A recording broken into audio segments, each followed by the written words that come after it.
জুমার দিনে অন্যতম যে আমলগুলো আছে ফজিলতপূর্ণ, তার মধ্যে একটা হচ্ছে দরুদ পড়া। বেশি থেকে বেশি জুমার দিনে দরুদ পড়া এটা একটা গুরুত্বপূর্ণ আমল। জুমার দিনে স্পেশালি নবী সাল্লাল্লাহু আলাইহি ওয়াসাল্লামের কাছে উম্মতের সালাম দরুদ পেশ করা হয় এবং তিনি উত্তর দেন। যে ব্যক্তি নবী সাল্লাল্লাহু আলাইহি ওয়াসাল্লামের উপরে একবার দরুদ শরীফ পড়বে, আল্লাহ রাব্বুল আলামিন তার উপরে 10 বার রহমত বর্ষণ করবেন ইনশাআল্লাহ। তার আমল নামা থেকে আল্লাহ পাক 10টা পাপকে মিটিয়ে ফেলবেন, 10টা নেকি লেখা হবে এবং তার মর্যাদা আল্লাহ পাক 10 গুণ বাড়িয়ে দিবেন। বলেন সুবহানাল্লাহ। এটা হাদিসে এসেছে, সবচেয়ে কৃপণ সেই ব্যক্তি যার সামনে নবী সাল্লাল্লাহু আলাইহি ওয়াসাল্লামের নাম উচ্চারিত হয় কিন্তু সে দরুদ পড়ে না, সাল্লাল্লাহু আলাইহি ওয়াসাল্লাম এই কথাটা বলে না। জুমার এই দিনে অনেক আমল আছে যেটা আপনাকে আল্লাহর কাছাকাছি নিয়ে যাবে ইনশাআল্লাহ, রাসূল সাল্লাল্লাহু আলাইহি ওয়াসাল্লামের সুপারিশ পাইয়ে দিবে ইনশাআল্লাহ। তার মধ্যে একটা কাজ হচ্ছে বেশি বেশি দরুদ পড়া। পারবো ইনশাআল্লাহ? আপনি একটা টার্গেট নেন যে আমি এই জুমার দিনে 100 বার দরুদ পড়বো, পড়া যাবে? কেউ বাধা দিবে? আমি বলছি না 100 বারই পড়তে হবে, এটা আমি বলছি না, কিন্তু আমি সংখ্যা ফিক্স করতে বলছি না। আপনি একটা টার্গেট নিয়েছেন যে আমি 100 বার মিনিমাম পড়বো আজকে, কেউ বাধা দিবে? এটা কি বেদাত হয়ে যাবে? আচ্ছা, জুমার দিন অন্যতম একটা আমল হচ্ছে, অন্যতম আমল সেটা হলো জুমার সলাতের জন্যে, ভালো করে শোনেন, জুমার সলাতের জন্যে আগে আগে মসজিদে যাওয়া। আমরা কি করি, প্রথম রাকাত হয়ে গেছে, দ্বিতীয় রাকাতের শেষ বৈঠক বাকি আছে, দৌড় দিয়ে মসজিদে যান। অনেক মুসল্লি দেখবেন জাস্ট নামাজটা শুরু হওয়ার আগে আগে মসজিদে ঢুকবে, অথচ নবী সাল্লাল্লাহু আলাইহি ওয়াসাল্লাম বলেছেন জুমার দিনে কেউ যদি সকাল সকাল উত্তম রূপে গোসল করে। উত্তম রূপে গোসল কোনটা এটা জানেন তো? আমরা ফরজ গোসল যেমন করে করি, এটা সর্বোত্তম গোসল। উত্তম রূপে গোসল করেছে, সবচেয়ে সেরা জামাটা পরেছে, সবচেয়ে সেরা উত্তম পোশাকটা। আমরা মসজিদে যাওয়ার সময় সবচেয়ে খারাপ পোশাকটা পরি। আর যদি দেখা যায় কোনো পলিটিক্যাল নেতা দাওয়াত করেছেন, সবচেয়ে সুন্দর কাপড় পরে গেলাম, দাঁড়ান, আপনি আল্লাহর সাথে মসজিদে দেখা করতে যাচ্ছেন, কেন সবচেয়ে নোংরা জামাটা পরে যাবেন? আপনি সবচেয়ে উত্তম পোশাক পরে যাবেন। দলিল দিব, ওই যে হাদিসে জিবরিল, জিবরাইল আলাইহিস সালাম মসজিদ নববীতে আসলেন, এসে নবী সাল্লাল্লাহু আলাইহি ওয়াসাল্লামের হাঁটুর সাথে হাঁটু লাগিয়ে বসলেন।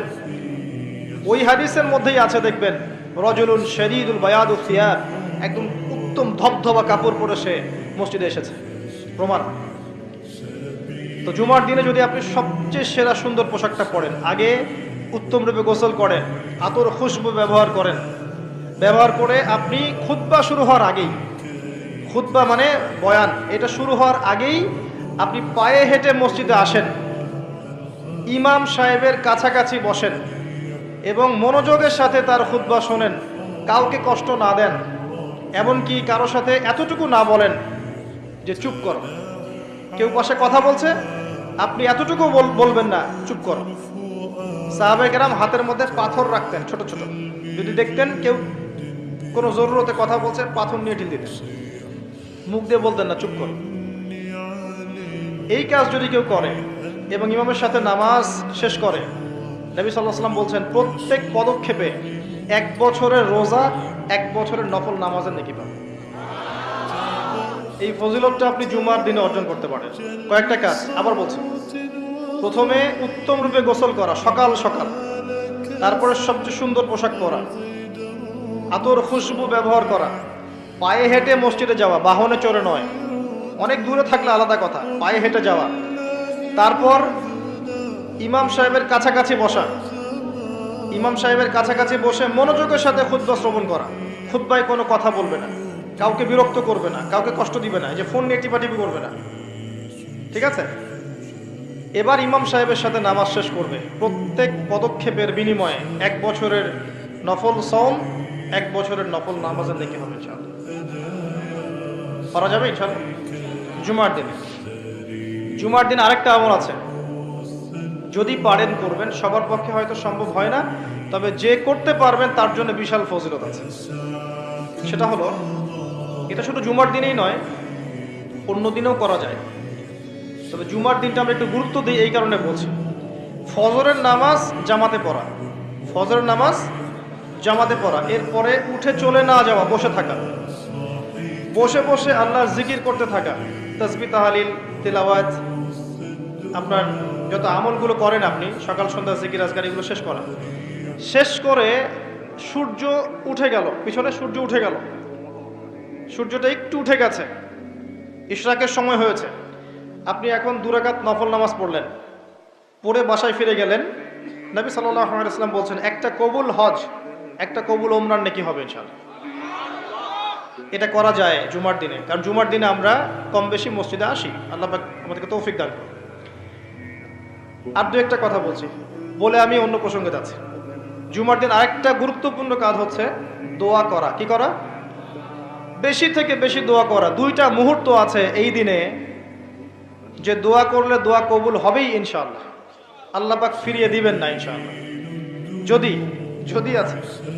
যদি আপনার আকীদায় শিরক না থাকে, যদি আপনার আমলের মধ্যে বেদাত না থাকে, এবং যদি আপনার রিজিকে হারাম না থাকে, ইনশাআল্লাহ দোয়া কবুল হয়ে যাবে। সময় দুটো হচ্ছে, ইমাম সাহেব খুতবা শুরু করেছেন, এখান থেকে সালাম ফিরানোর আগ পর্যন্ত।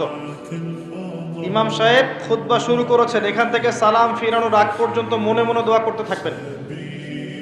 আরেকটা হচ্ছে আসরের সালাতের পর থেকে মাগরিব পর্যন্ত, এই সময়টুকুর মধ্যে দোয়া কবুল হবে ইনশাআল্লাহ। করা যাবে? আমাদের অনেক চাওয়া আছে না, নিজের জন্যে, পরিবারের জন্যে, সুস্থতার জন্যে, আমাদের সমাজের জন্যে, দেশের জন্য আমাদের চাওয়া আছে না, উম্মার জন্য আমরা চাই না? এই চাওয়াগুলো পূরণের মোক্ষম সময় খুঁজে খুঁজে দোয়া করতে হয়, দোয়া কবুলের সময়গুলো খুঁজে খুঁজে দোয়া করতে হয়। যে এখন এই মজলিসে দোয়া কবুল হচ্ছে ইনশাআল্লাহ, যখন দিনের জন্য মানুষ বসে এই জায়গায় মানুষের দোয়া কবুল হয়, যখন বৃষ্টি পড়ে।